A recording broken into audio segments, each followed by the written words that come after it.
Hey, I'm MJ. And I'm Sean, and today we're going to be talking about time. Totally. Sean, how good do you think of a perception of time do you have? Do you know when 5 minutes has passed, or do you know when 10 minutes has passed? I think I'm generally okay with time. There was this time where I forgot to set my alarm, and I went to sleep, and I woke up the next morning, and I looked at the time, and it was the time that I would have woken up had my alarm been set. So I think I'm okay with time. Well, good thing you did. Yeah. I think we generally have a good perception of time, but have you ever thought about how long forever is? The reason I'm asking is because today's big idea is life with Jesus is forever. Whoa, that's a very long time. Yeah, man. Let's take a look at today's God story and see what that really means.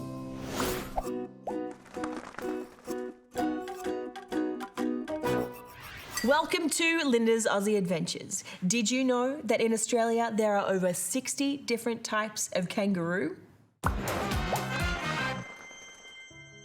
Hey, I'm Lynda, and it is so great to be back with you again this week. Sometimes we hear people say you've got to do something or you have to live life a certain way because life is just too short. But something that I love to remember and pay attention to is today's big idea that life with Jesus is forever.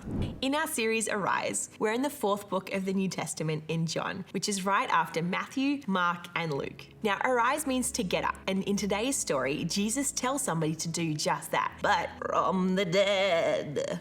There was this guy named Lazarus from the town of Bethany, and he had 2 sisters, Mary and Martha, and they were all really good friends with Jesus. Now, Lazarus was really sick in bed, and Mary and Martha sent word to Jesus to tell him that Lazarus was really sick. When Jesus heard the message, he said to his disciples that Lazarus' sickness will not end in death, but that this has happened for the glory of God and the glory of the Son of Man. Now, Jesus loved Mary, Martha, and Lazarus so much. They were really close to him. But when he got the message that Lazarus was sick, he waited 2 whole days before he said to his disciples, "Let's go." Now, his disciples were probably wondering what was taking him so long, but they were also worried because the previous time people tried to stone Jesus. But Jesus said to them, "I'm the light, do not worry." Let's see what he said. "Our friend Lazarus has fallen asleep, but now I will go and wake him up." Now, that might just seem like a normal thing. He's sleeping, I'll just go wake him up. But in this case, when Jesus said that he was sleeping, he actually meant that Lazarus was dead. Let's see what happens next. The disciples said, "Lord, if he is sleeping, he will soon get better." They thought Jesus meant Lazarus was simply sleeping, but Jesus meant Lazarus had died.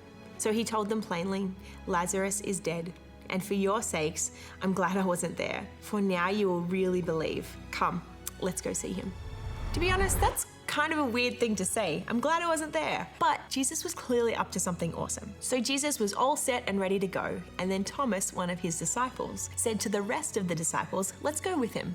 When they arrived, Jesus found out that Lazarus had already been dead in the tomb for 4 days. So it's likely that there could have been quite a smell. Many people had come to Mary and Martha to comfort them. And when Martha heard that Jesus was coming, she went out to meet him, but Mary stayed at home. When Martha saw Jesus, she said, "Lord, I wish that you had been here, then Lazarus would not have died. But I know that even now, God will give you anything that you ask for." Jesus said to her, "Your brother will rise again." And Martha said, "I know he will. This will happen on the last day when people are raised from the dead." Let's read what Jesus said next. "I am the resurrection and the life. Anyone who believes in me will live even after dying. Everyone who lives in me and believes in me will never ever die. Do you believe this, Martha?" "Yes, Lord," she told him. "I have always believed you are the Messiah, the Son of God, the one who has come into the world from God." After she said this, she went home and called Mary to her. She said, "The teacher is here and he's asking for you." When Mary heard this, she went to see Jesus as fast as she could. And Jesus was still at the place that Martha had met him, and many other people followed Mary to him. When Mary got to Jesus, she fell at his feet and said, "Lord, I wish you had been here. Then my brother Lazarus would not have died." Jesus saw her crying and saw that many of the others who came with her were crying too. And Jesus' spirit became sad. Remember, Lazarus was Jesus' friend, and Mary and Martha are his dear friends too, and it's really hard when you see your friends so sad. Jesus said, "Where did you put him?" And they said, "Come and see, Lord." And then Jesus wept. Many of the people who were with Jesus saw how sad he was and said he must have loved his friend dearly. When Jesus got to the tomb, he said, "Remove the stone." But Martha said, "Lord, there's going to be a bad smell. He's been in the tomb for 4 days already." Then Jesus said, "Didn't I tell you that if you believe, you will see God's glory?" So they took away the stone. And then Jesus looked up and thanked his Father in heaven for hearing him. Let's read what happens next. Then Jesus shouted, "Lazarus, come out." And the dead man came out, his hands and feet bound in grave cloths, his face wrapped in headcloth. Jesus told them, "Unwrap him and let him go."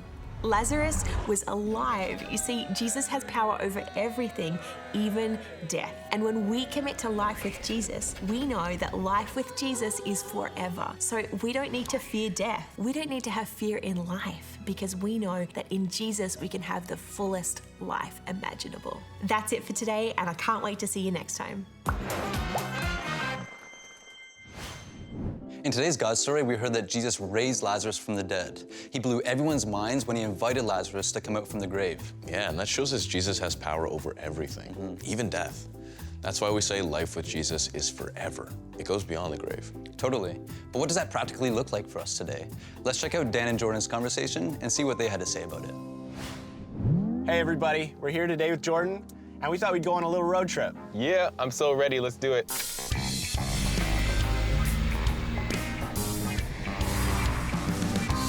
I don't know about you, I need some good tunes when I'm driving. I've got just the one. Okay.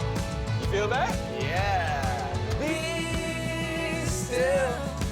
Oh, you tell.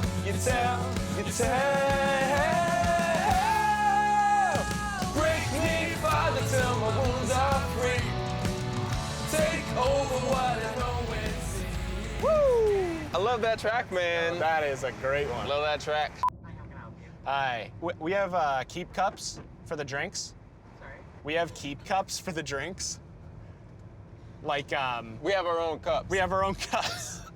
Oh yeah, personal cup. Yes, yeah. Cheers. To caffeine. Let's eat. Let's do it. You a cookie, my friend? Oh, perfect. Thank you. Jordan, I've been meaning to ask you a question. I've been thinking a lot about how we're taught in church that God is with us always. That when we give our lives to Jesus, he's with us forever. But it's kind of hard for me to imagine what that's like. People move on in life, you know, things happen between friends, and just imagining a relationship that goes on forever is like, that seems kind of impossible to me. Do you Yeah. have any, I don't know, insight in your own life of like how a life with God is forever? When I think about a friendship that goes really deep, I think about the kind of friend who you know is there for you when you're going through a terrible time. Either the person who you know is gonna call and check in, Right. shoot you a message, or the person who you know you can reach out to, who isn't gonna judge you, who isn't gonna run away, who isn't gonna be scared of you just being real. Right. When I think about my relationship with God in that way, I think about an experience I had a couple of years ago. There's just a lot happening in life. I was working on my master's degree in university, I was working full time, I was trying to make music, I was trying to sustain relationships, and I was just way too busy. There's just way too much going on. Yeah. It wasn't healthy.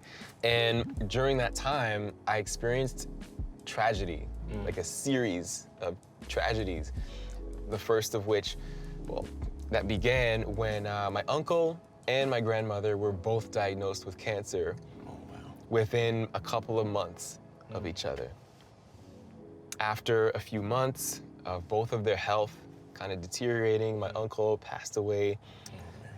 Yeah, a few months after that, just as my family is beginning that healing process, still having a difficult time, of course, I lost another person in my life. My friend Byron, who was a close friend from church. I had seen him on Sunday, had a great conversation, said, all right, I'll see you this week. The next day, I got a phone call that he had passed away at home, suddenly. And then began another grieving process together with friends from our church community. A couple months after that, my grandmother passed away of her cancer. And so within 5 months, I lost 3 people who were close to me. 3 big relationships.